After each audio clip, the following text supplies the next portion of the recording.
We'll hear argument first this morning in Ysleta del Sur Pueblo versus Texas. Mr. Martin. Mr. Chief Justice, and may it please the Court. The question this case presents is whether the Restoration Act subjects the Pueblo to Texas's time, place, and manner restrictions as it relates to games that Texas does not flatly prohibit. It does not. In the Restoration Act, Congress codified the Cabazon ban framework and specifically foreclosed Texas's regulatory authority over the tribe's gaming activities.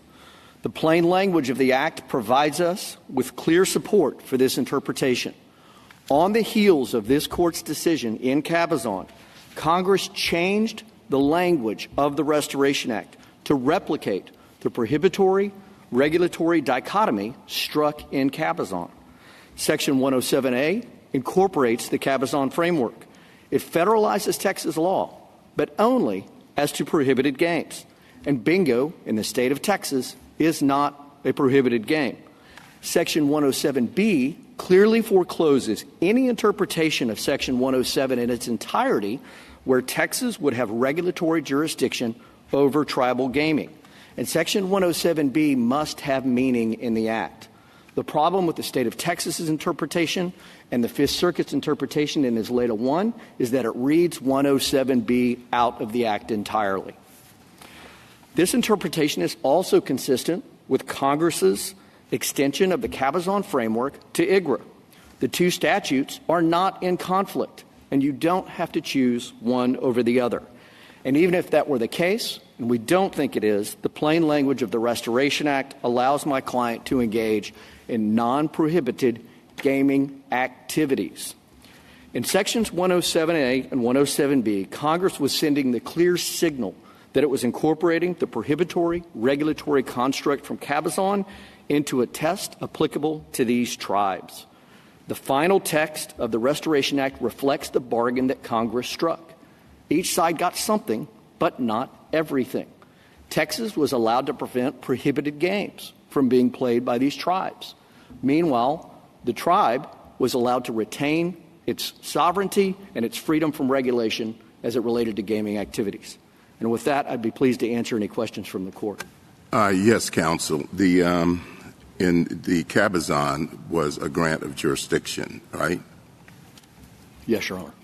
Is there any difference? Is there a grant of jurisdiction in 107A? Your Honor, looking at the text of 107A, it's specifically dealing with the tribal gaming activities. There's not a specific reference to the grant of the jurisdiction. So just standing alone, what do you think it's doing?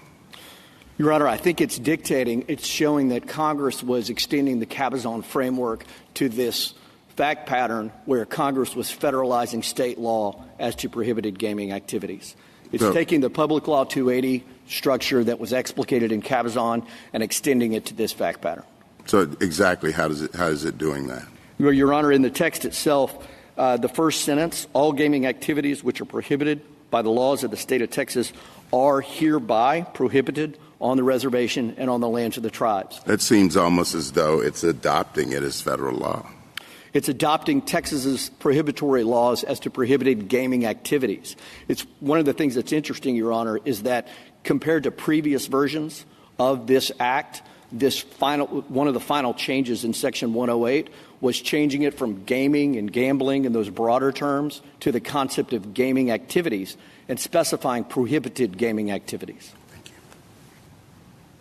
Well, I mean, you say that 107 was enacted in light of Cabazon, but it was directly enacted in light of the tribal resolution, which said that the tribe was willing at this point, after all the back and forth, they obviously weren't happy about it, but they were willing to provide that all gaming, gambling, lottery, bingo shall be prohibited. All, regardless of whether there's some that's permitted and some that's not, according to the laws of Texas. So, I mean, this is an odd case. I haven't seen in decades, briefs that were so full of legislative history and, pre-enactment this or post-enactment that. But, I mean, if that's what we're going to if that's the game that's on, I mean, it looks to me like the tribal resolution had a much more direct connection to the legislation that was actually passed. Your Honor, if I may, I think the tribal resolution had a much more direct connection to previous versions of it. And I would agree with you. There's a lot of legislative history in here, and some of it's legislative history, and some of it is almost textual evolution on what was actually enacted. And one of the things that I would point out to Your Honor is the tribal resolution, which again was dated March 16th of 1986. That total ban, or what the state of Texas calls the quote-unquote operative request, and that would have been a total ban. There's no way to deny that. However, that part of the text was incorporated into the Restoration Act into a version that never actually passed. And that was a version that was set forth in in our brief on page 9, Your Honor. That version was September 23rd of 1986. Now, that's interesting because Cabazon comes down, and Cabazon is handed down on February 25th, 1987. So well after that version, which reflected the tribal resolution, was handed down. Well, do you think the law would have been passed without the tribal resolution, regardless of the particular form that it was enacted? Your Honor, I think I'm focused on the law that was actually passed and the changes that were made by Congress.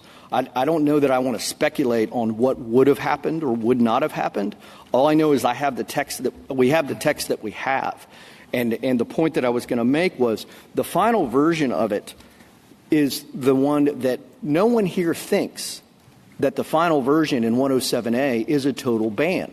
There's no way you can construct it to where it reflects a total ban. So it can't reflect what Texas calls the, quote, operative request. It has to mean something else. And those final changes that were made to 107A talk about the prohibited gaming activities. And that's a different story than the prohibited gaming. And, Your Honor, if I may. I don't know.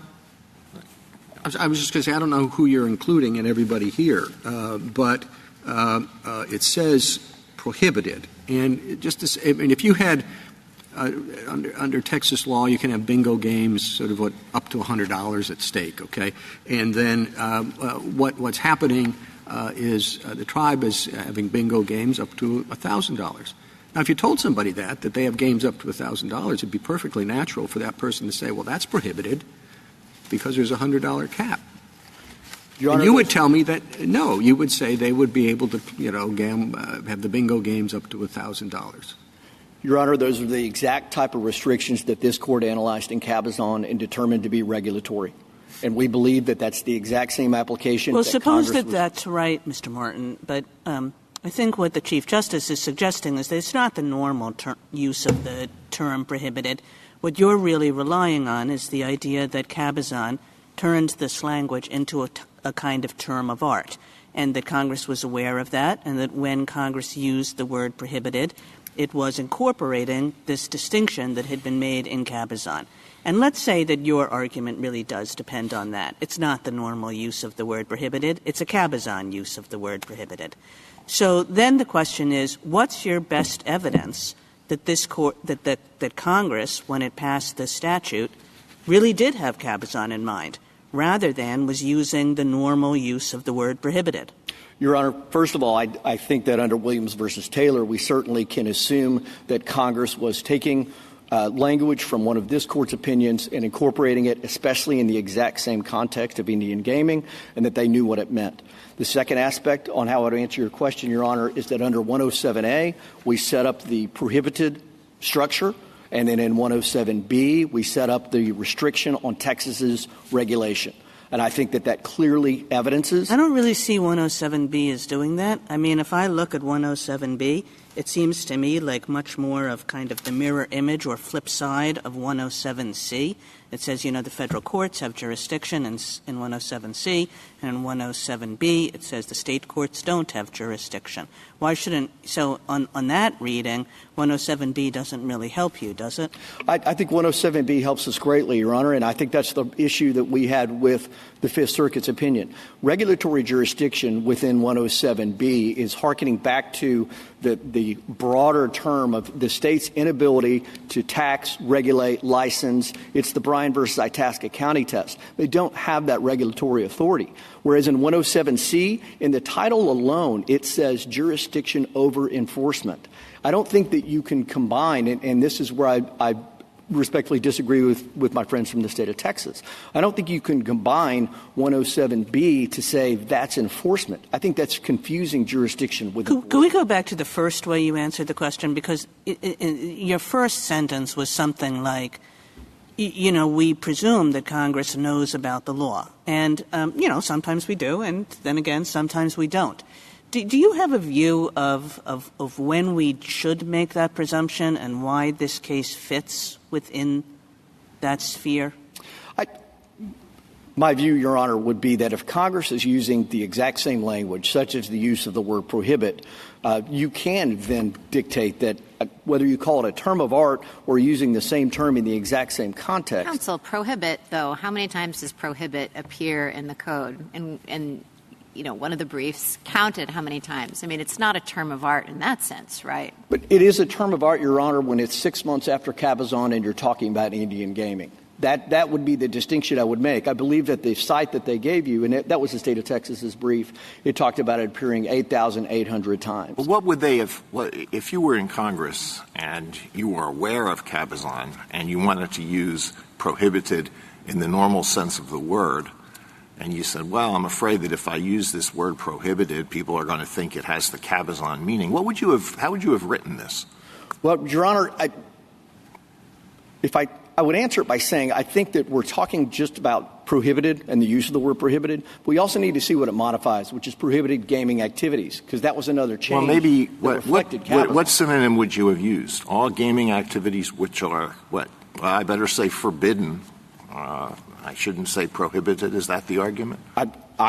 Your Honor, my submission would be that by using the word prohibited in 107A and then using no regulatory jurisdiction in 107B, that it was clear that they were intending to implicate Cabazon. So do you lose without Cabazon? No, Your Honor, I don't think you lose without Cabazon. So if you take Cabazon out and we're just looking at the ordinary meanings of these words, prohibited and regulatory jurisdiction, you think you still win? Your Honor, to prohibit under the ordinary meaning is to forbid. Bingo is not forbidden in the state of Texas. Counsel, why are you relying just on Cabazon?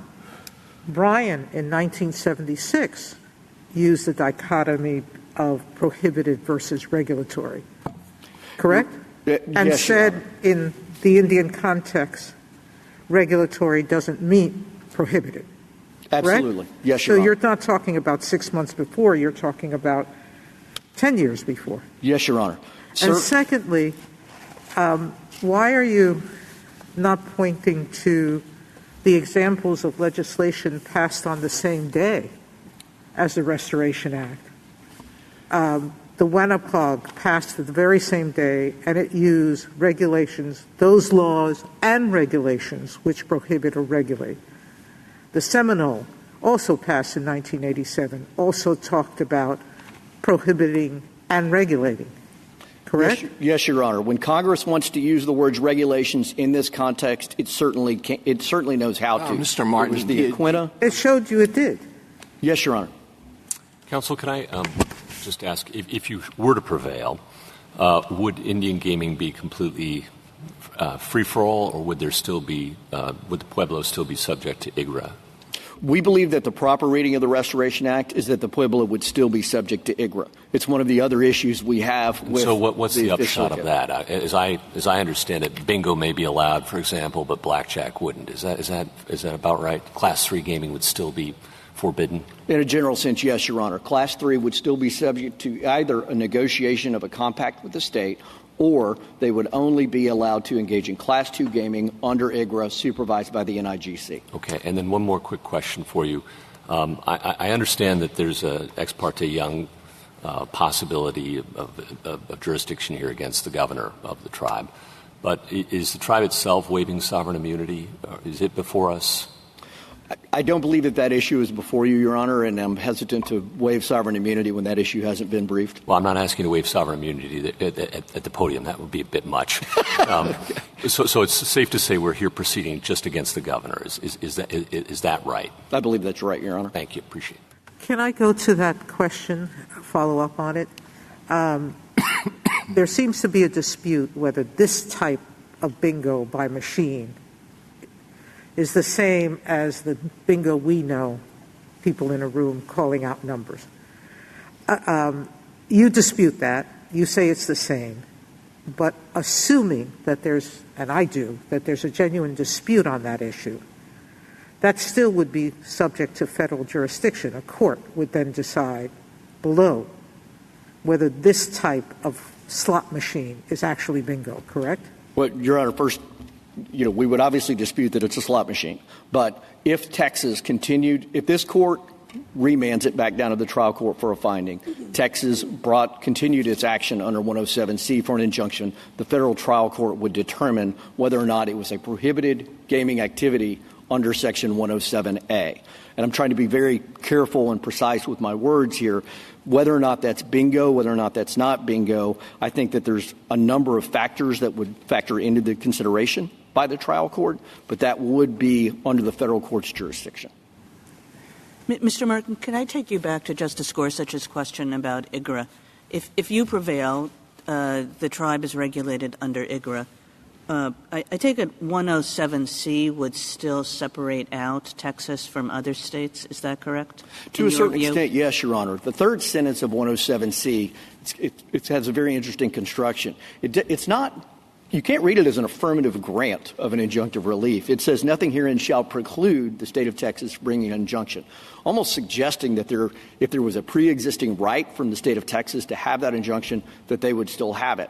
I'm not opining on that, but I'm saying that that would still exist, and to the extent that it was read as an affirmative grant or an additional remedy, that the state of Texas would still have that under the Restoration Act. But I guess what I was asking about is it would still be true that Texas, or is this wrong, that when 107C gives jurisdiction to the federal courts, is that different from the scheme that prevails in IGRA? No, Your Honor. That's the same? Yes, Your Honor. So really it's entirely IGRA. I mean, there's no sense in which Texas comes out worse. We certainly believe there is no sense in which Texas comes out worse, Your Honor. Counsel, just one last question from me, and I'm sure it's not relevant, but like Justice Sotomayor, I'm pretty curious. You walk in, this thing looks like a slot machine, right? No, Your Honor. I mean, no? I would actually dispute that. I think the state of Texas thinks it looks like a slot machine, and I certainly there's been testimony that they think it looks like a slot machine. I could tell you. What would you say it looks like? I would say it looks like an electronic bingo machine that has a bingo card. What makes it look like a bingo machine? Well, let me try. There's a name on it that says bingo? Well, there's actually a card, and you can actually switch the cards by pushing a button to change the cards that you're playing. Now, are there reels and lights that would characterize? And are there people calling out numbers? Yes. And are there somebody saying, B12 or?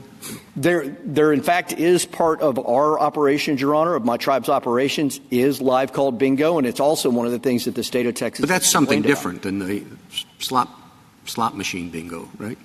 It is different than the electronic machines, Your Honor, but they've complained about all of it. Okay, thank you. I'm sorry. Justice Thomas?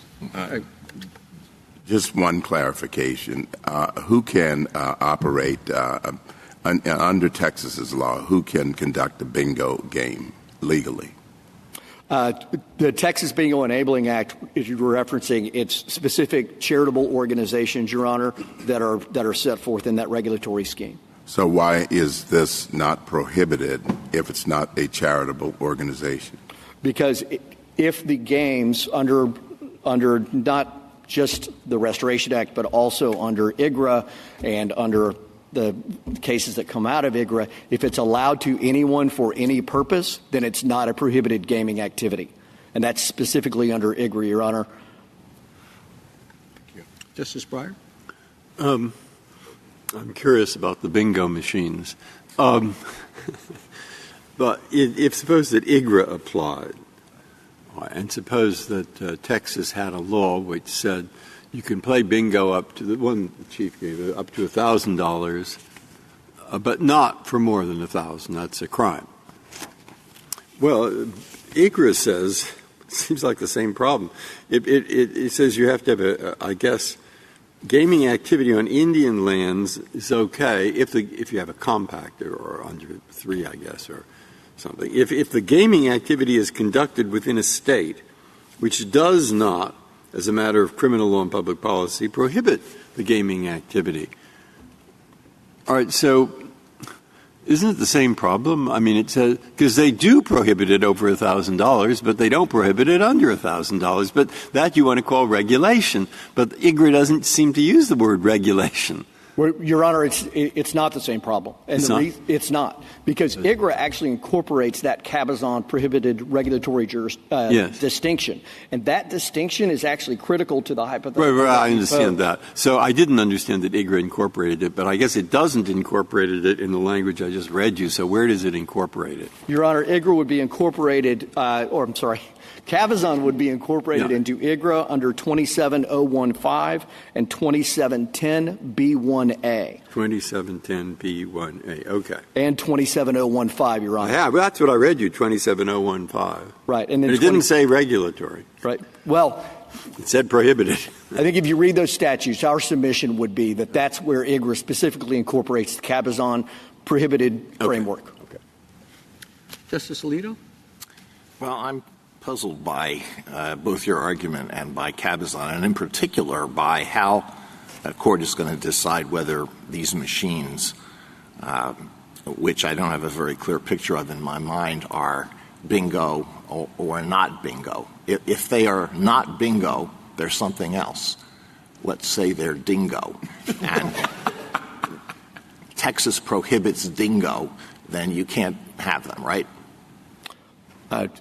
If Texas prohibited under no circumstances can you have a dingo machine. If it was a criminal prohibition against dingo, you would be correct, Your Honor. Okay. And how do you decide whether this thing is bingo? I mean, is it like the platonic ideal of bingo?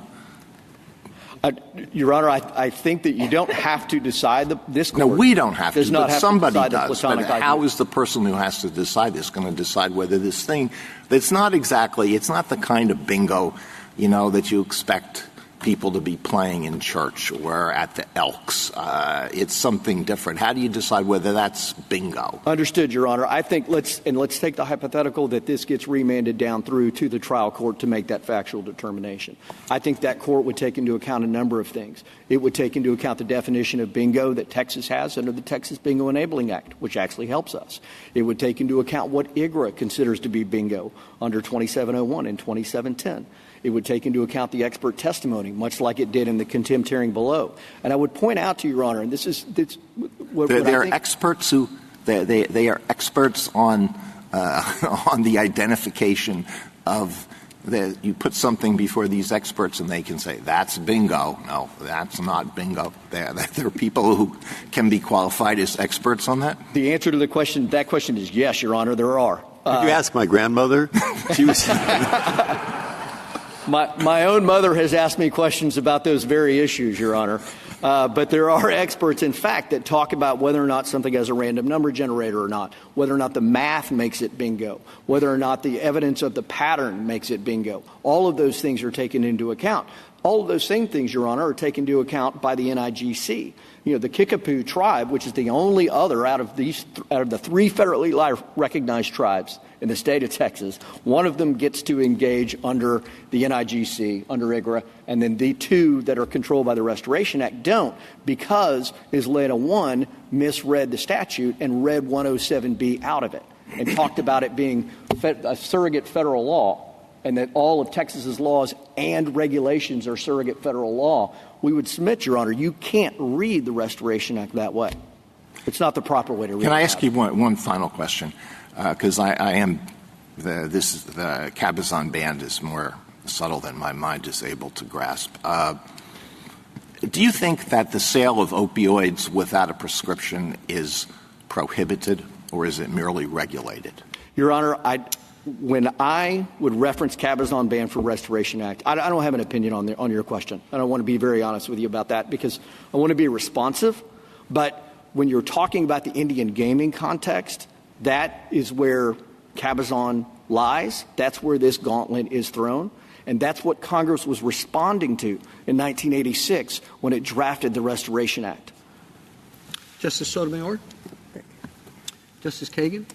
Mr. Martin, I guess just following up on what Justice Alito talked about, this Cabazon distinction presents a wealth of sort of complicated and, quite frankly, weird questions. And the slot machine would just be one of like 1,000 of them. I mean, it just Cabazon tells us to make a distinction between prohibition and regulation when most of regulation prohibits certain things. And then you're stuck in the middle of trying to figure out what's a prohibition and what's a regulation. But I guess it's like, well, Cabazon is there. It's not unique to the question of slot machines. I mean, how should we figure in any discomfort about Cabazon and the distinction that it makes itself? I think because I guess I would have thought that your answer to Justice Alito was like, welcome to the world of Cabazon, sorry, and that's it. And it wouldn't really depend at all on whether there were experts about slot machines.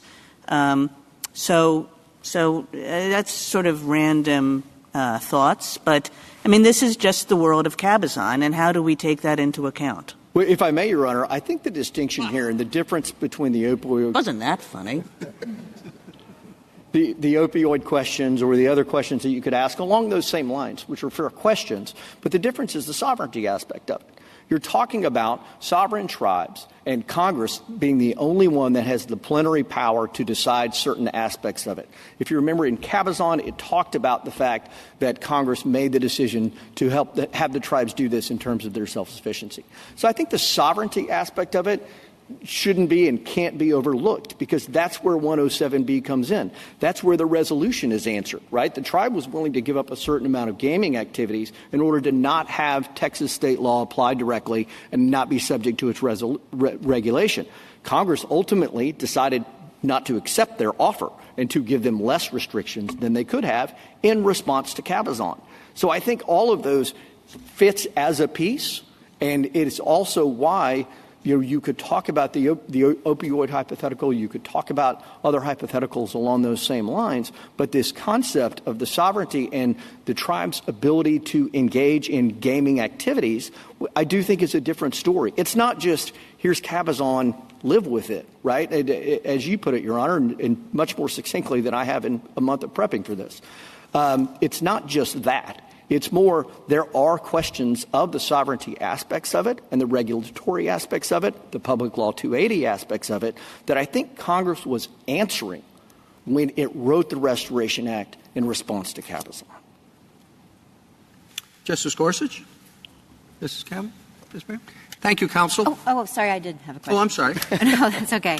Far away. I'd like to give you a chance, counsel, to respond to the argument that 105F, I mean, we're talking a lot about Cabazon, and 105F essentially imports the Cabazon framework itself into the Restoration Act. So if this isn't surrogate federal law under the Restoration Act, and we have 105F importing the Cabazon framework directly in, why isn't it then redundant to interpret the Restoration Act as you do?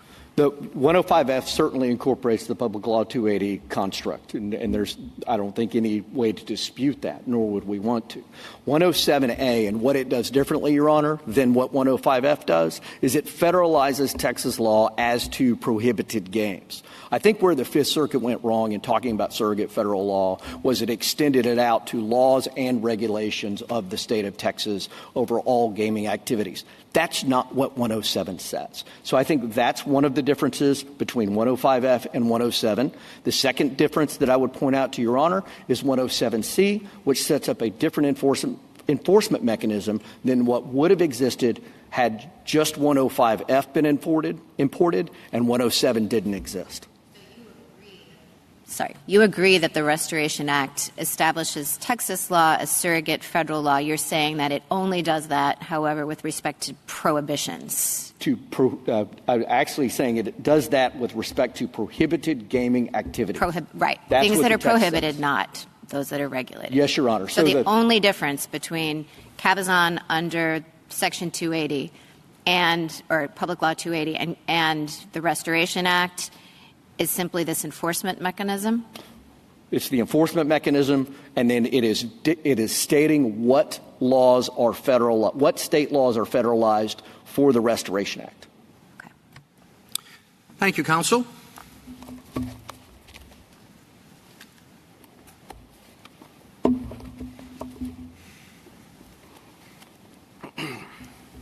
Mr. Yang?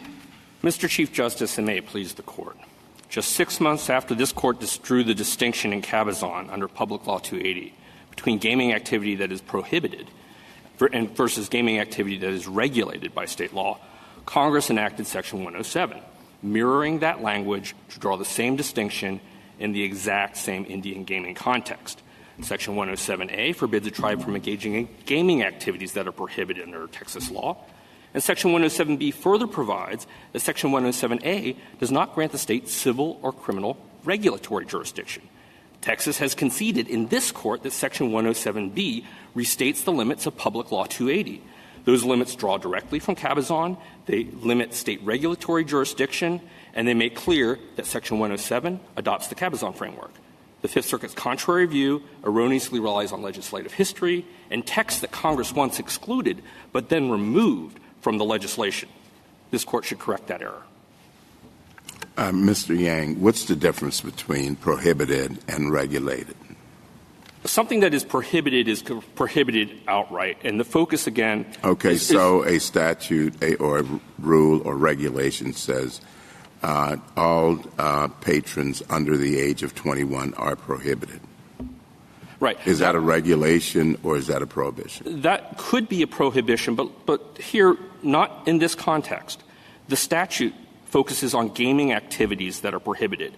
The gaming activity would not be prohibited in that context. That is a method of conducting the gaming activity with people under the age of 21. This is exactly the distinction that this Court in Cabazon drew. And I would point to Williams versus Taylor, which a unanimous decision of this Court, which said that when a later statute on the same subject matter uses words of a prior Supreme Court opinion, those words are given the same meaning unless there's a specific direction to the contrary. And the word there was failed. It wasn't — failed can have a lot of different meanings and a lot of different contexts. But let me, I understand. But going back to what you just said, that if the activity is basically what I'm hearing you say is that if it's permitted in any context, then it's permitted. So the mere fact that bingo is permitted for the churches and the veterans organizations means it is not prohibited. That's right. And when Congress took up IGRA shortly thereafter, the same Congress adopted the same Cabazon distinction that is embodied in the provisions you were just discussing with my friend. The state, and it does use the term regulation, it allows Indians, tribes to regulate games if the state does not, as a matter of criminal law and public policy, prohibit such gaming activity, again drawing on the prohibitory regulatory distinction in Cabazon.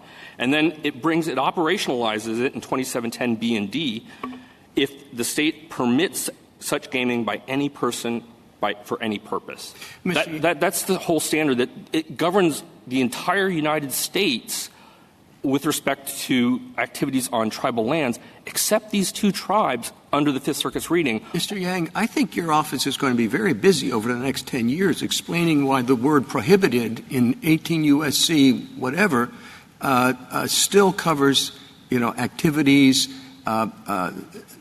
possession of whatever, even though it's permitted at some level, right? I mean, it's prohibited to possess a certain amount of whatever, but, at level of personal use or medical whatever, it's okay, then you can't prohibit it at all. We aren't concerned about that because with respect to this distinction, let me take a step back. This distinction exists in Public Law 280. It's done so for a long time. Cabazon was 35 years ago. Cabazon applied a distinction in Bryan.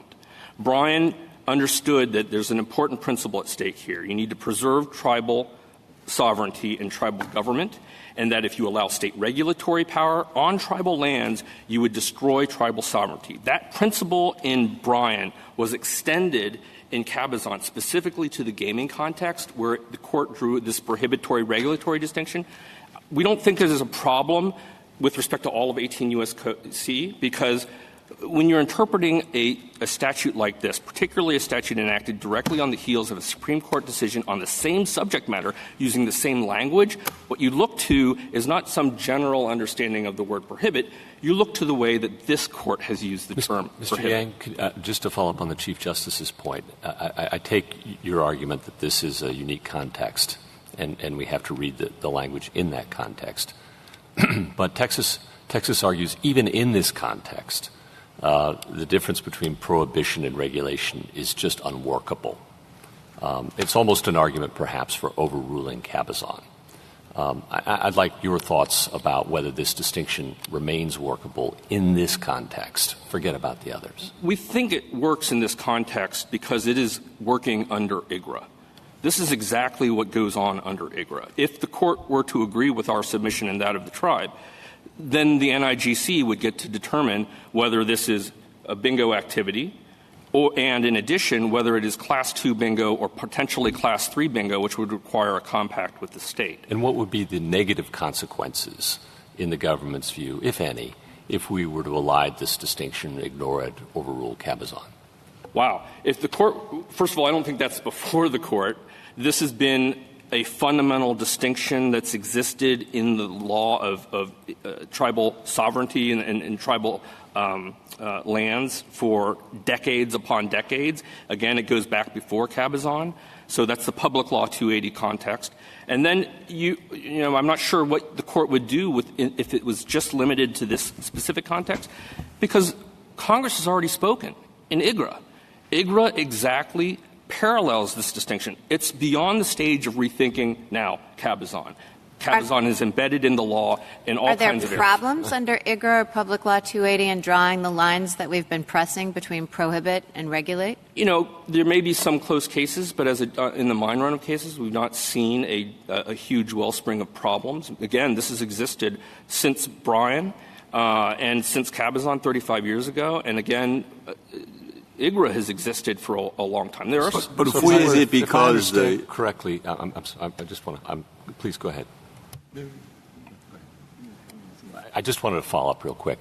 So, in the government's view, if we were to eliminate the distinction between regulate and prohibit in the Restoration Act, we would also wind up inevitably doing so in IGRA, and that would have more negative consequences than positive ones. Is that summarizing your view? I'm not sure how the court – I mean, there's statutory text in IGRA.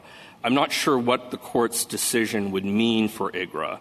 It certainly would mean a huge change in the law in terms of governing Public Law 280, which is one of the fundamental statutes governing Indian lands.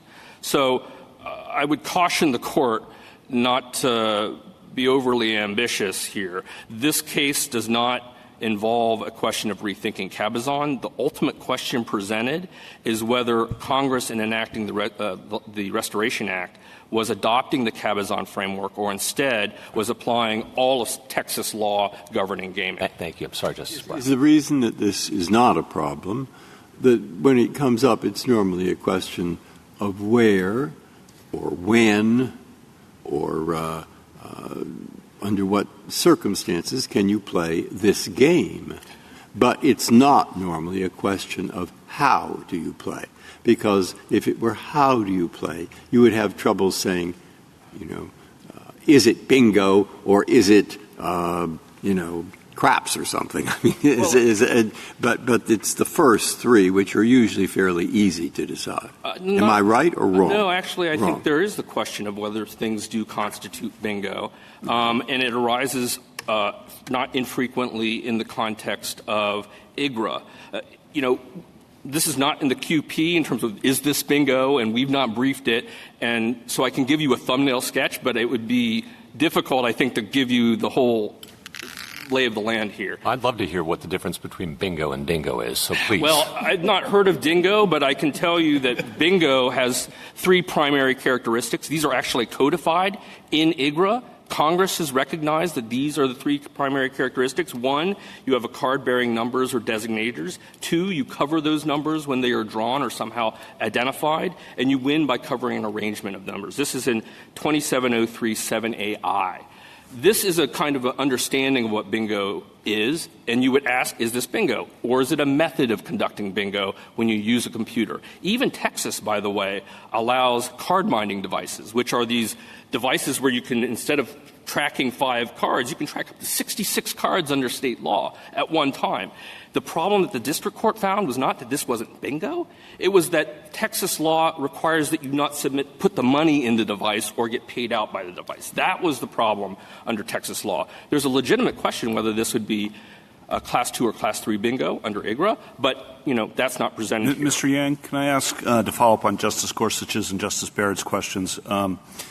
Assume we don't overrule Cabazon.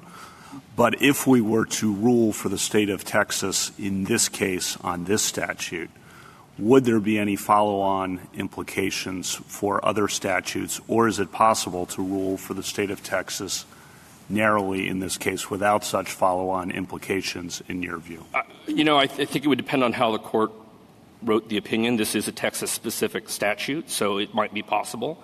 But I would, so there are some questions that I'd like to still address. One was about the meaning of 107B. I think 107B has to be read in conjunction with 105F. 105F is a grant of civil and criminal jurisdiction to the state under Public Law 280. When they use jurisdiction there, Justice Kagan, it's not with respect to courts. It's with respect to authority, and the use of that term is generally used, post-Arbaugh. We're trying to get away from using jurisdiction when we don't mean court jurisdiction, but this is before Arbaugh, and it's quite common both in legislation and in the court's decisions.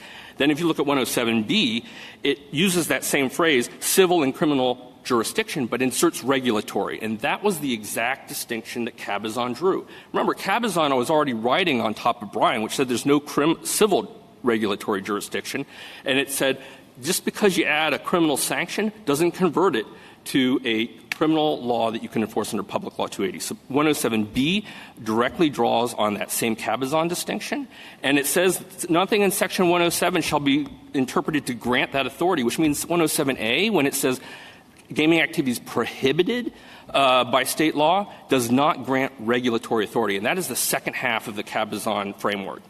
Prohibited, not regulated. I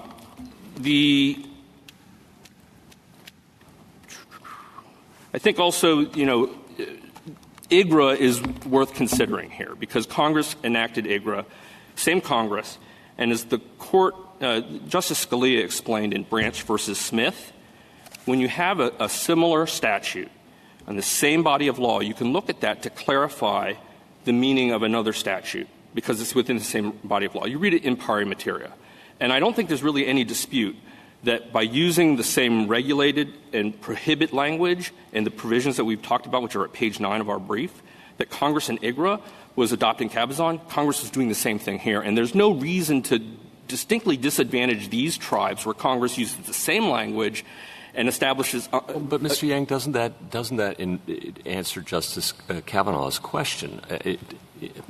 If we were to ignore Cabazon here in 107, on what basis could you continue to recognize that distinction under IGRA?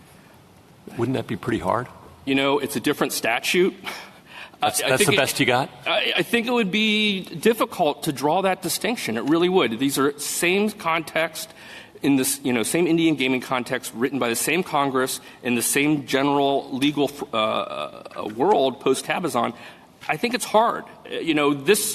Our view is you should read Public Law Section 107 the same way that you read IGRA. And I'd like to talk about the tribal resolution. Can I just ask one follow-up to Justice Gorsuch's question? But, the common thread in all of these is Cabazon. So without Cabazon, it sounds like you're taking a slightly different position than your friend. It sounds to me like you're saying Cabazon drives this. Without Cabazon, if we're talking about just the ordinary meaning, then it's a lot harder to make the case for this distinction between it's much harder to make the case. You could make the case It would be a much higher hurdle to cross. I'd like to talk But I take your view to be saying Cabazon is all over this statute. In other words, it's not just saying, oh, look, prohibit. 6 months ago, Cabazon said something about prohibit. But you're making the case that if you just look at this entire statute, Cabazon is pretty much all over it. And Cabazon was always in this, once it existed. Section 105F has always existed in every piece of legislation going back to 1984.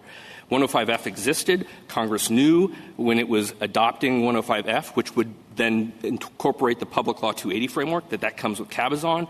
And then with respect specifically to gaming, it's the specific provision rather than the general provision 105F. It again uses Cabazon's language 5 minutes later. I'd like to talk about the tribal resolution, but I'll give you a minute. Okay. So the tribal resolution, when in 107A, Congress's reference there respects the tribe's strong opposition to the direct application of state law. And the text, there's been debate about the resolution. The text of the statute cannot be read as applying the final request in the resolution, because no one thinks, and the text does not allow you to read 107A to prohibit all gaming prohibited under Texas law. It's just not what happened. There was also a significant textual change when Congress first adopted the reference to the tribal resolution. It said pursuant to the tribal resolution. This is on page 4 of our brief. All gaming is prohibited if it's as defined under Texas law. Cabazon came. Congress retooled 107, and then it said, instead of said pursuant to the resolution, it said this is enacted in accordance with the resolution. We think that has some more flexibility, and what it really reflects primarily is the tribe's strong opposition to the direct application of state law. That's why Section 107 is federal law, and that's why federal enforcement generally prevails with the exception of state enforcement if the state has a pre-existing cause of action that it can insert for an injunction against the tribal office. Thank you. Justice Thomas? Justice Breyer, anything further? Justice Alito? Didn't the tribal resolution ask that the statute include, quote, language which would provide that all gaming, gambling, lottery, or bingo as defined by the laws and administrative regulations of the state of Texas shall be prohibited on the tribe's reservation or on tribal land? Didn't it say that? It did, and Congress in response adopted verbatim that language. This is on page 4 of our brief. That was in 1986, and then when H.R. 318 was introduced in 1987, again on page 4 of our brief, that exact language was in the bill. But then Cabazon came. That is referenced in 107A, is it not? Which is? The language I just read. 107A does not have that language. It says that 107A is enacted in accordance with the tribal resolution. Yeah, okay. But the tribal resolution had many things in it, and this is it. All right, I understand. And so I understand your point. I understand your point. One other question. You refer to the Indian canon.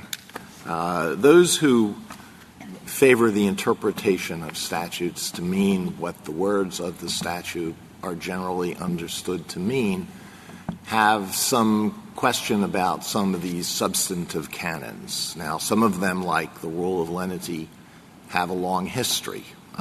What do you think is the basis for this Indian canon? Well, it has a long history in this Court's jurisprudence, and I think it recognizes the special role that in our relationship historically with Indian tribes. Now, I don't think you actually need the Indian canon. We didn't make a big deal out of it in our brief. It's certainly part of the Court's jurisprudence that if you find this ambiguous, that you should tip the scale. But we think this is a pretty clear-cut case of Congress 6 months after Cabazon adopting the language of Cabazon to apply Cabazon's distinction in the same gaming context.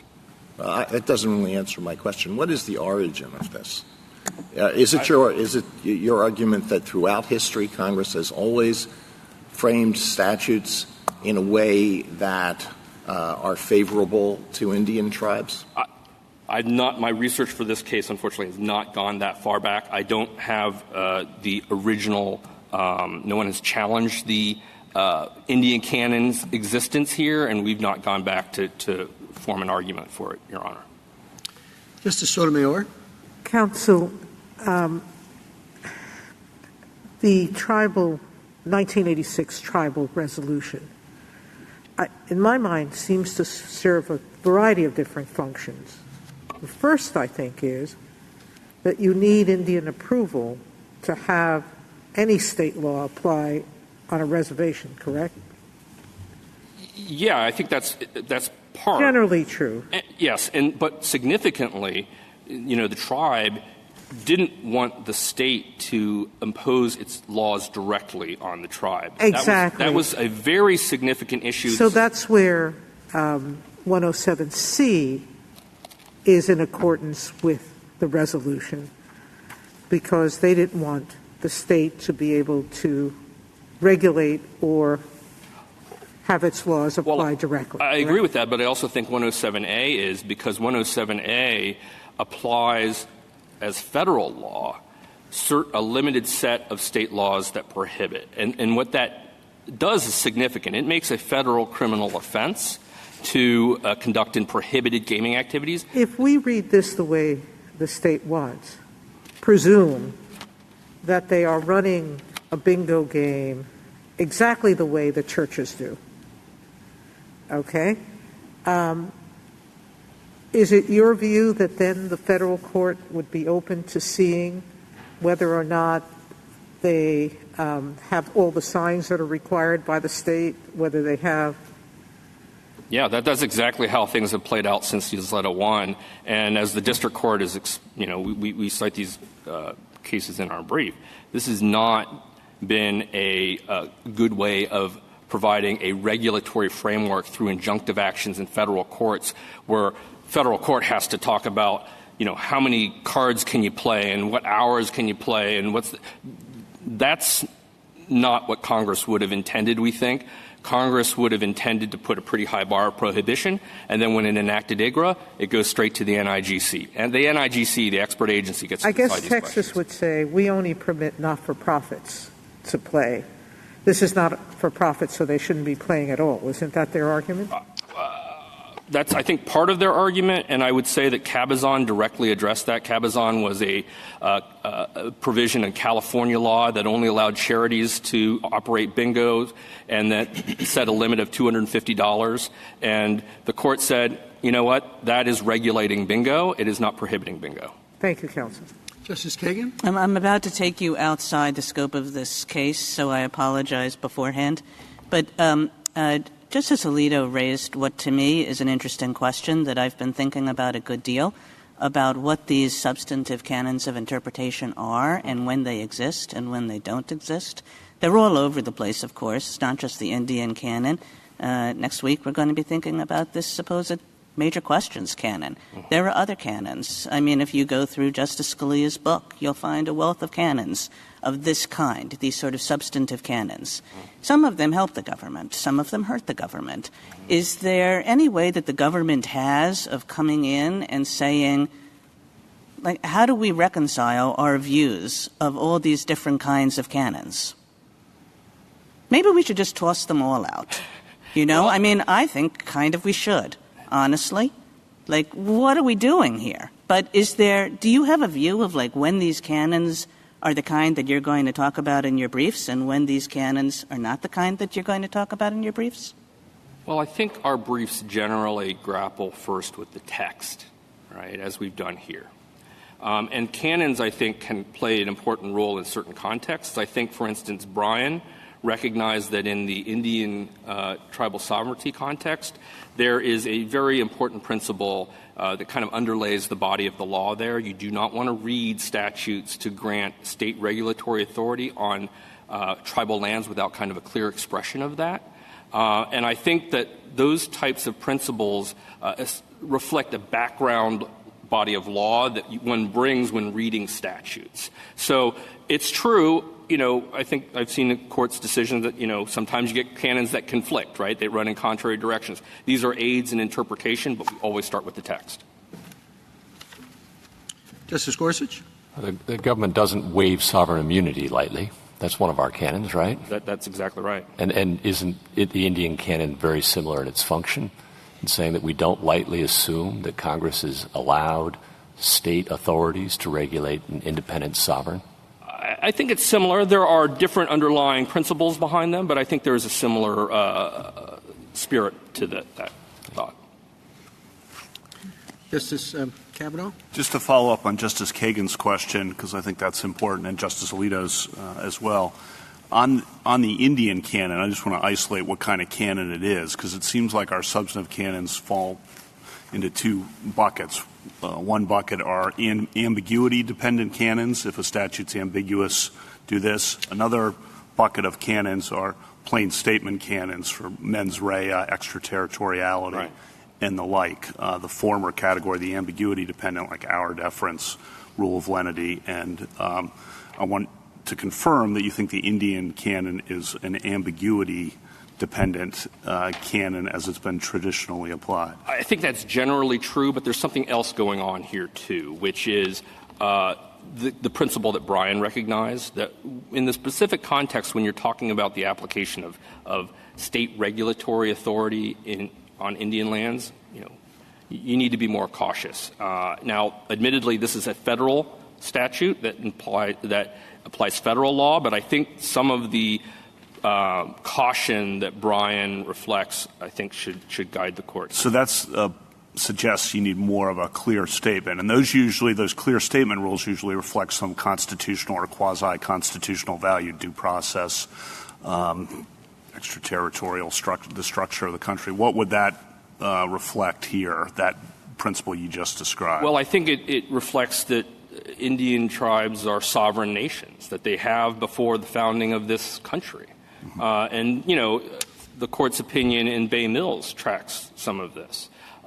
So, whatever you think about the canons in general and whether that should be, plain statement, just, tip the balance in ambiguity, the Indian canon, at least when we're talking about tribal sovereignty and the application of state law on tribal lands, that does have a strong pedigree, and I think ultimately it traces to the fact these are sovereign nations. Thank you. Justice Barrett? I want to follow up on this canon line of questioning. I'm sorry. I know you said that you weren't thinking about the canons when you came in here today. It was actually my understanding, Justice Kavanaugh pointed out that our substantive canons fall into these clear statement and ambiguity buckets. It was my understanding that the Indian canon was in the ambiguity bucket. That is generally true, and that's the way that we used it in our brief. But in this case, because of Cabazon was built on Brian. Brian applied a stronger version of it's actually kind of a brother doctrine, I guess, or a sister doctrine. Was its debut in Brian? No, this goes back quite a long ways. This goes to, infringements on tribal sovereignty and the recognition that it's generally only the United States that governs dependent sovereigns like tribes. So it's like a sub-Indian canon? I'm not sure that I'm prepared to put a proper label on it, but I can say that it exists in Brian, which came through Cabazon, and Brian itself this is cited actually on pages 16 to 17 of our brief. We discuss Brian and some of the principles underlying Brian. Okay, thank you. Thank you, counsel. Thank you.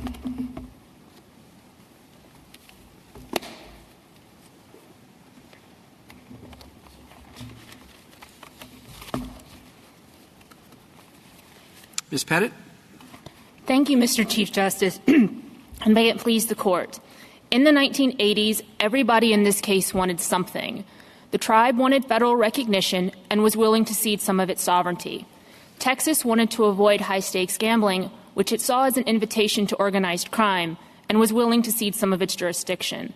The federal government was split about how to balance these sovereign interests. So everyone made concessions, which are embodied in the Restoration Act. The tribe got its recognition and may offer gambling to the same extent as other Texans, but further gambling is banned under federal law. The tribe asks to rewrite this legislative bargain based on Cabazon Band, but it's admitted that Cabazon Band did not address how to interpret a statute that federalizes state law. Its effort to extend Cabazon Band suffers from three primary faults. First, it ignores that when it comes to gambling, the Restoration Act departs from the Cabazon ban framework by treating both civil and criminal penalties and civil and criminal regulatory jurisdiction the same way. Second, it overlooks that the Cabazon ban test was written to avoid a form of state encroachment into tribal affairs that isn't possible when a federal court is applying federal law. And third, it depends on a definition of jurisdiction that disregards the close tie between that term in the 1980s and an adjudicator's ability to decide a case. That's how it's used in Public Law 280, in Section 105F, and as Justice Kagan noted, in Section 107C.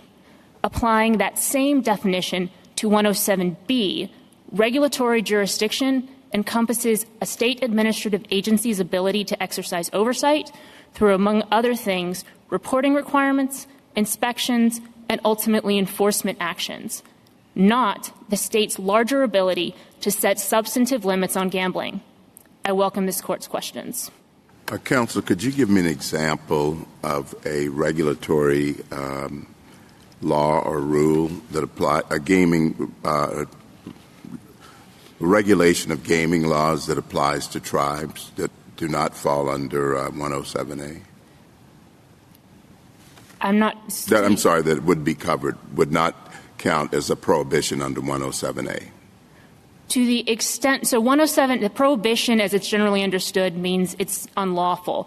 There is a regulation that would apply to somebody who's not the tribe that wouldn't be a prohibition, would, for example, be that the Texas Lottery Commission can typically get access to passwords so that they can have an ongoing oversight into the way that software functions. That's a regulation that wouldn't apply to the tribe because it's not a prohibition relating to gaming activity. Now, there's been some discussion as to the difference between prohibition and regulation. Would you comment on that? I mean, you've heard all the arguments. So prohibition in this context, and as generally understood, can include a regulation, except for, as Justice Barrett noted a couple of times, Cabazon banned. So the regulation distinction made in Cabazon ban was specific to Public Law 280, which was trying to decide the difference between criminal and civil laws, which is a question not presented by the Restoration Act. So there seems to be, by counsel, a suggestion that the mere fact that any group could participate in bingo, for example, the Veterans Organization or the churches, that even if it's outlawed as to other organizations or for profit, that is not a prohibition.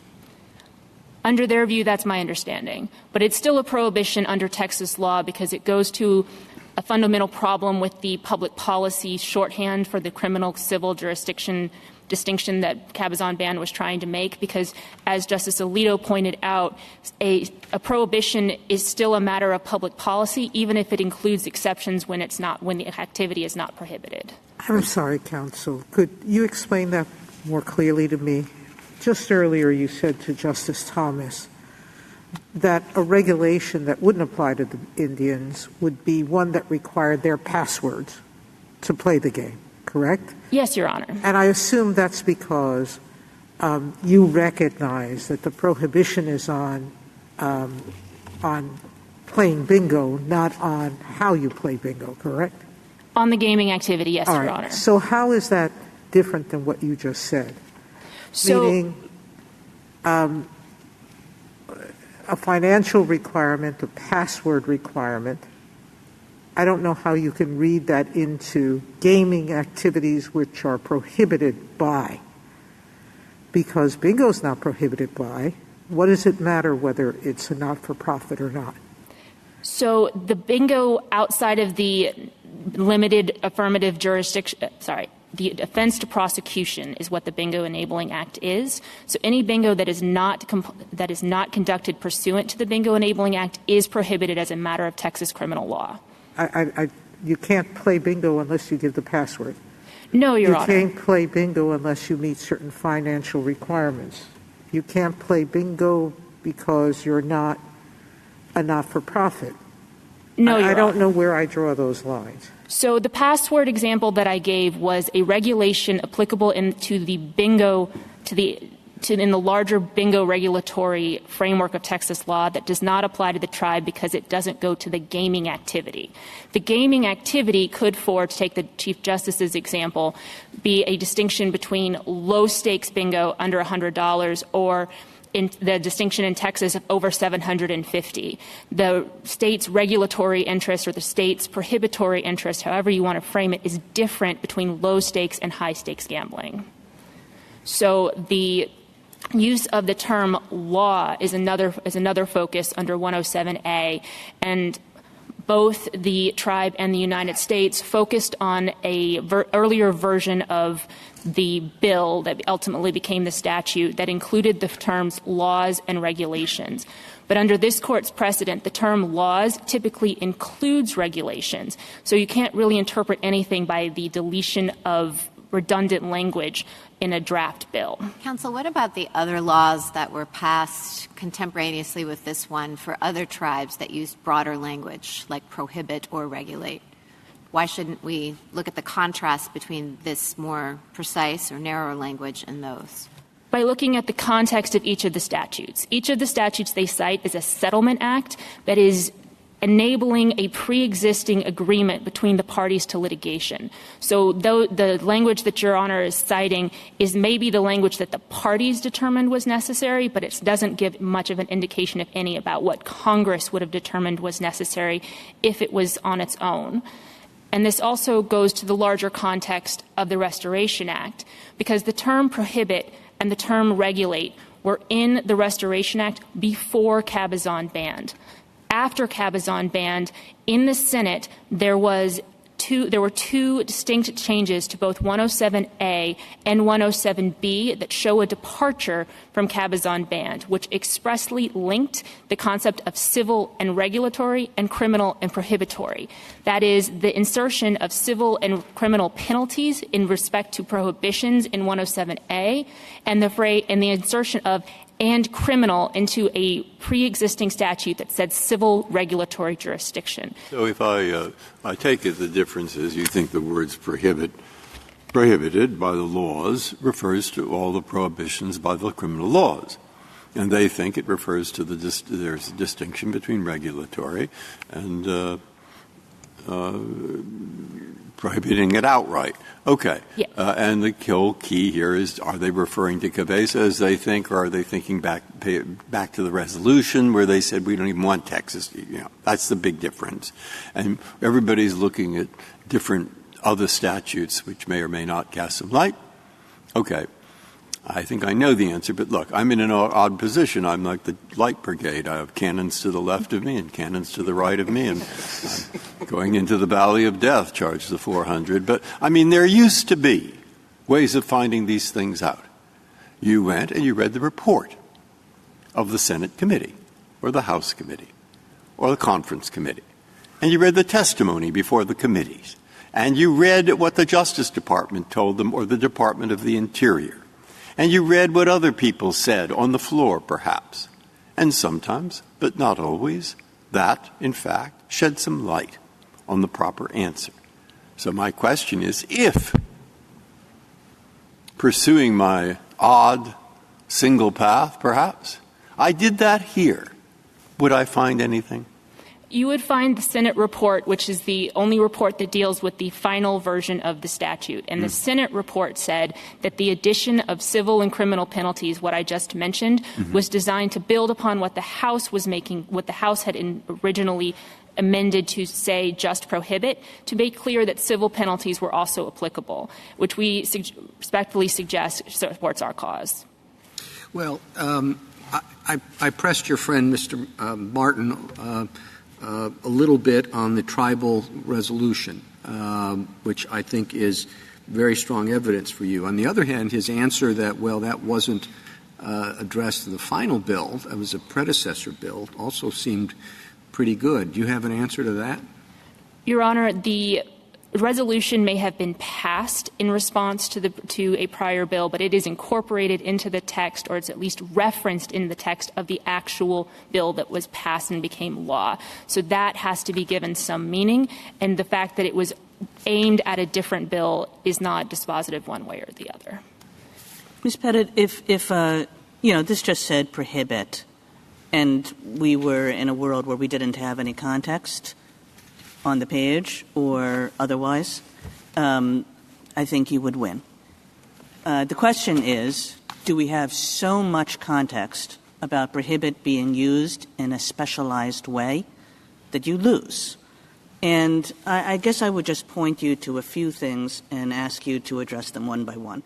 So the first is 105F, which I take it you acknowledge incorporates Public Law 280, and Public Law 280 had just been interpreted in Cabazon as having this prohibitory regulatory distinction. Yes, Your Honor. The second is 107B, which specifically talks about criminal regulatory jurisdiction. Now, there's a question as to what kind of jurisdiction it's talking about here, because jurisdiction is used in two different senses in this statute. But I think that Mr. Yang has an awfully good argument that when they're talking about regulatory jurisdiction, they're not talking about it in the which court sense. They're talking about it in the Cabazon sense. So it says, we don't want to give the state regulatory jurisdiction, meaning the state doesn't have any regulatory power here. Then the third thing would be what Justice Barrett said. I think you've responded to that. The other statutes passed around the same time, actually on the same day, right, that clearly understand the Cabazon prohibitory regulatory distinction. So you take all of those together, and this is what I meant when I said to Mr. Yang, Cabazon is like written all over this statute. It's not just like we have a world in which we say, did they know about Cabazon? Would that have affected what they were doing? I mean, Cabazon is in this statute in multiple places. So why isn't it in this statute in a way that defeats your claim here? So in Cabazon, this court used the phrase regulatory authority, not regulatory jurisdiction. When referring to the power to set laws, this court has typically used the term legislative jurisdiction, which is tellingly not the word that Congress had selected. Moreover, and I would point, he made a comment post-Arbaugh that we try to be more careful about jurisdiction. I think that in the 1980s, there was a very clear tie between jurisdiction and an adjudicative officer, not necessarily a court. And I would point you to the 5th edition of Black's Law Dictionary, which was published in about 1983, which specifically discusses jurisdiction in those terms. So it may not be a court-specific term, but absent the phrase legislative jurisdiction, it does tend to have an adjudicative meaning.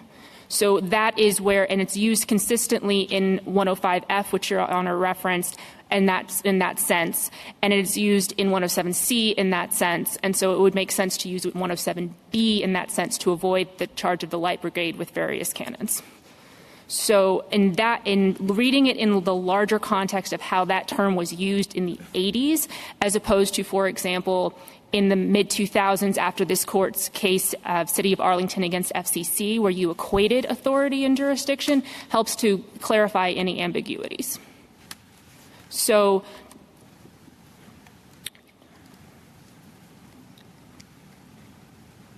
that's all I have, and I'm happy to answer any. Given Cabazon, sorry to interrupt. Given Cabazon, why wouldn't it have been obvious to members of Congress to say something like the following, if you wanted to do this, like all Texas law regulating gaming activities apply to gaming activities on the reservation and lands of the tribe? In other words, boy, there's this case. We better be careful. And we're in the world where we're assuming Congress is responding to the case. So why wouldn't the people who wanted this broader authority to extend have been, we need to be careful about this? And doesn't then the absence of that suggest something that hurts your case here? Two responses. First, I heard a lot from both the United States and from the tribe that said that Cabazon ban was especially informative because of the context. The Cabazon ban addressed may have the facts of Cabazon ban, may have been relating to gambling. But it addressed a statute that applied across the board equally to taxes and to regulation of pharmaceuticals or a number of the other hypotheticals we've had today. So why Congress would have necessarily said, well, Cabazon ban defines exactly what term we have for gambling, it's not nearly as close as that.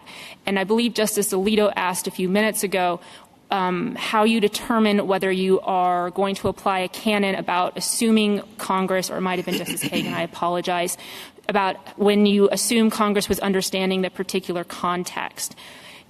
Normally this court does that when you have a well-established term that's been used a number of times, whereas here you have just the term prohibit, which is a commonly used statutory term.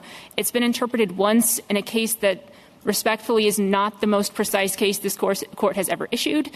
And so assuming that Congress intended to enact and make permanent for all tribes, for all uses of prohibit based on this one case would be taking that canon too far.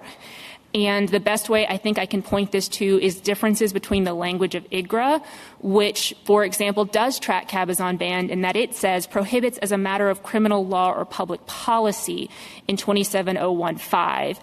That's not the phrase that we have in the Restoration Act. That is what we have simply is the use of the common term prohibit. You see that again in 2710 when you're talking about when Congress is talking about when the state can or the tribe can engage in activity, which is whether the state permits it for any purpose, for any person, entity, or organization. Again, that tracks the Cabazon ban prohibition language much more closely than here, where we just have that term prohibit. Wasn't it obvious, or wouldn't it have been obvious, that what happens when a state allows an activity but regulates it heavily? Can those regulations apply to the tribes? Wasn't that an obvious question, and wouldn't that have been addressed in a different way, I guess? Again, if we're in this world where we're trying to speculate what Congress was thinking. This is why it's always dangerous to speculate what Congress was thinking. That's a good answer. But laws typically does include the term laws typically does include regulations unless Congress specifies otherwise, which it didn't do here. And this goes back to a number of the questions we've had today about the signage that is at casinos and whether that would apply to the tribe. And it doesn't, because it doesn't go to the gaming activity as this court defined that in Bay Mills, where it was I think the words of the court were the throw of the dice or the turn of the wheel, the actual game that's being played and not the off-site administrative or regulatory body. So why would it make sense? You know, here in 107C, the federal court is given jurisdiction if the state wants to bring an action for an injunction to stop, in your view, regulatory violations on the gaming activity. Why would it make sense to enlist federal district courts to police all these aspects of gaming? It just seems to me like that would be an odd system. So we are only entitled to bring an injunctive action for violations of the substantive limitations on gambling, not the regulations that don't go to the gaming activities. But it does make sense because, as the United States pointed out, the tribe was very against the direct application of state laws in state courts, which was the issue in Cabazon ban. So there isn't the direct application of state law here. There's this third party, a federal judge, that is a neutral, might be a loaded term for this context, but I'll use it anyway, a neutral arbiter to apply the issue rather than having to, for example, go into the state's home court. But let me clarify. I think I misspoke. I didn't mean, I know that you concede that you don't have regulatory jurisdiction in the sense of an agency oversight and all these other aspects, but I'm talking about the disputed number of things. Once bingo is allowed, is it, allowed by non-charitable organizations? Is it allowed for profit? Is it allowed above this amount? Those kinds of things. The district courts in Texas have complained about all of these things heading to the district court. So the district courts have said that a version of the previous injunction issued in 2002 had turned them into a sort of pre-clearance type of regime that hadn't been contemplated by the Restoration Act. We agree that wasn't contemplated by the Restoration Act, but it was necessitated by the tribe's actions who had not attempted to comply with the Restoration Act. But fortunately, we're no longer in that regime. We have brought a separate complaint, and most of the issues that are covered in the current injunction before the court are statutory ones, not regulations. Right, but your position requires you to accept the idea that, for example, if Texas has a statute that says bingo has to end at 1 a.m., and instead it goes to 1:10, that all of a sudden that's a federal crime adjudicable in federal court. I mean, that's your position. It's not, the other side's position is essentially no.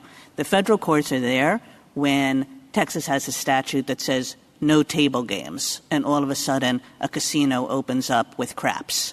But your position is like everything, the amount of the betting, the hours, everything that relates to the turn of the wheel or whatever. And that's a lot of stuff.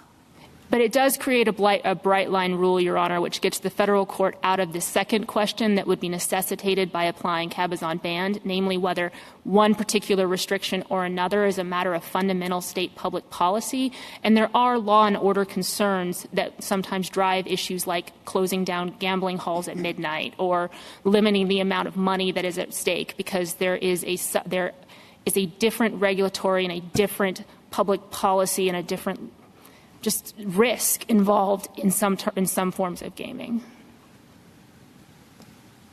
Counsel, you argue at some length that the Cabazon distinction between prohibition and regulation is unworkable. Are you asking us to overturn Cabazon? No, Your Honor, that's not necessary in this case because, as my opposing counsel has conceded, this is about federalizing state law, and Cabazon doesn't specifically decline to address that question. But that's not quite what I'm getting at. You say the distinction between prohibition and regulation, just generally, is not workable. Yes, Your Honor. Wouldn't that logic seem to suggest, if that's true, then Cabazon, we should just get rid of it and scrap it, and the consequences for IGRA be damned? So the consequences for IGRA, I respectfully disagree with the United States, would not be significant because IGRA incorporated the pieces of Cabazon Band that it thought were necessary in the language that I previously quoted. But the court doesn't need to revoke overturn the Cabazon Band distinction for the circumstances to which it applies. So you're not asking us to overturn Cabazon, and you're asking us to continue to apply that in the IGRA context. I'm asking you to continue to apply IGRA in the IGRA context, which incorporates Cabazon. Pieces of Cabazon, but not necessarily all of it. This is the one area where we're not going to apply Cabazon. That's your view. Yes, because the language of the statute itself departs from Cabazon Band, and in response to Justice Kavanaugh's... And that hinges on whether we agree with your reading of the statute and the enactment the same day involving the tribe in Massachusetts, right? It definitely depends on your agreement that by slicing and dicing up civil and criminal regulatory and prohibitory that Congress intended to depart from Cabazon Band, yes. But Ms. Pettit, why is it uniquely unworkable in this context? Mr. Yang said, look, this has been humming along. Everybody's been living with Cabazon Band and this distinction between prohibit and regulate in Public Law 280 and in IGRA. So why is it so uniquely unworkable in this context? So the lower courts have suggested that Mr. Yang is incorrect on that point, that in fact it's difficult to derive a single rule between what is prohibitory and what is regulatory precisely because many of the things that are nominally prohibitory are very close concerns of state public policy, so they just don't track. Well, isn't that an argument for overturning it in IGRA too and just getting rid of it?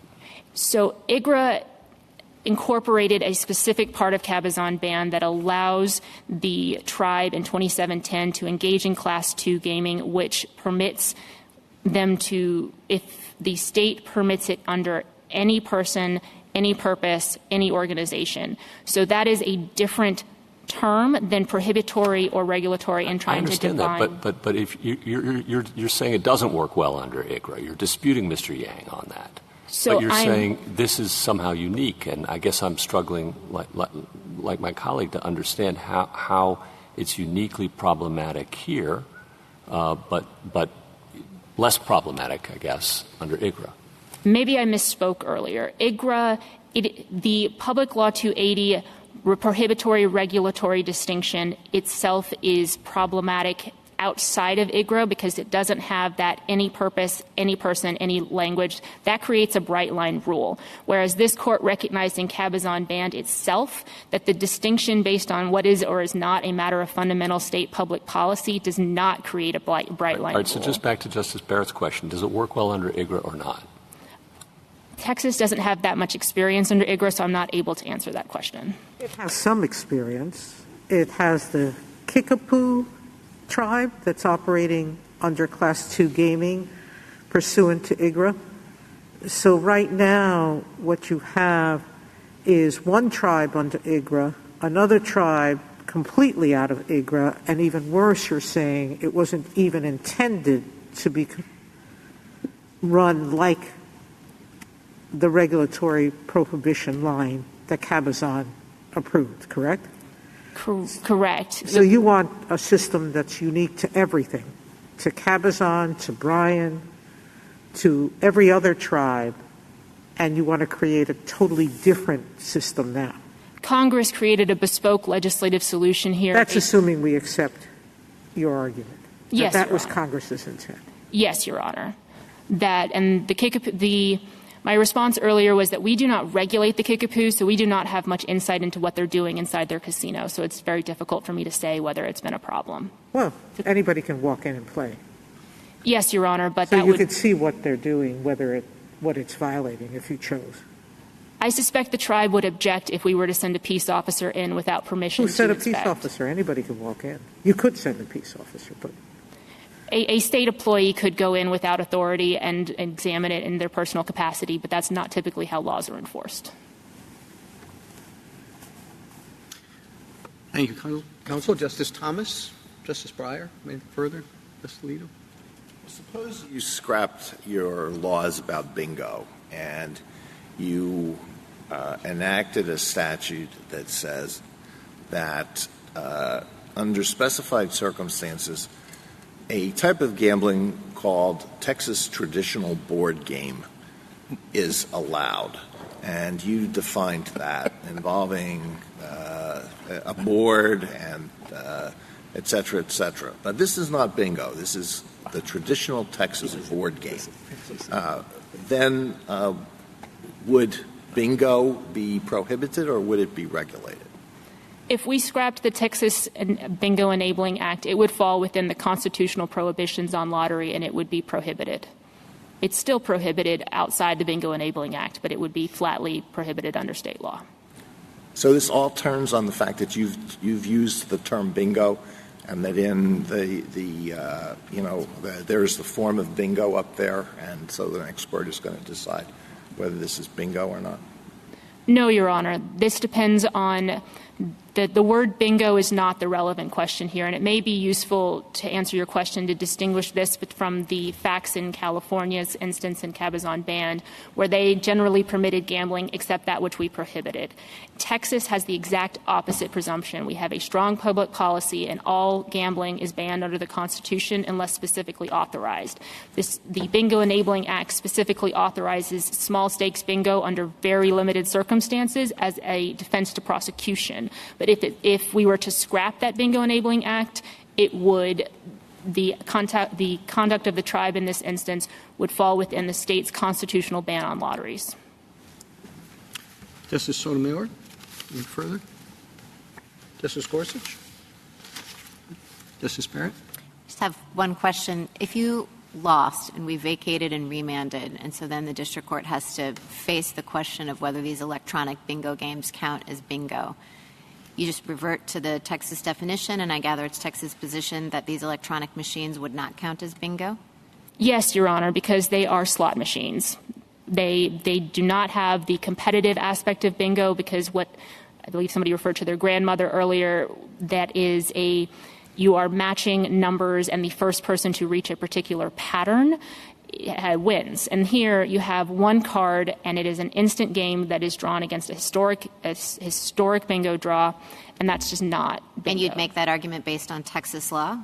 Under the Restoration Act, we would. It's the same issue under IGRA, which is why the United States was very careful to say that the question of whether or not this is actually bingo under IGRA is a very close one. Thank you. Thank you, counsel. Mr. Martin, rebuttal.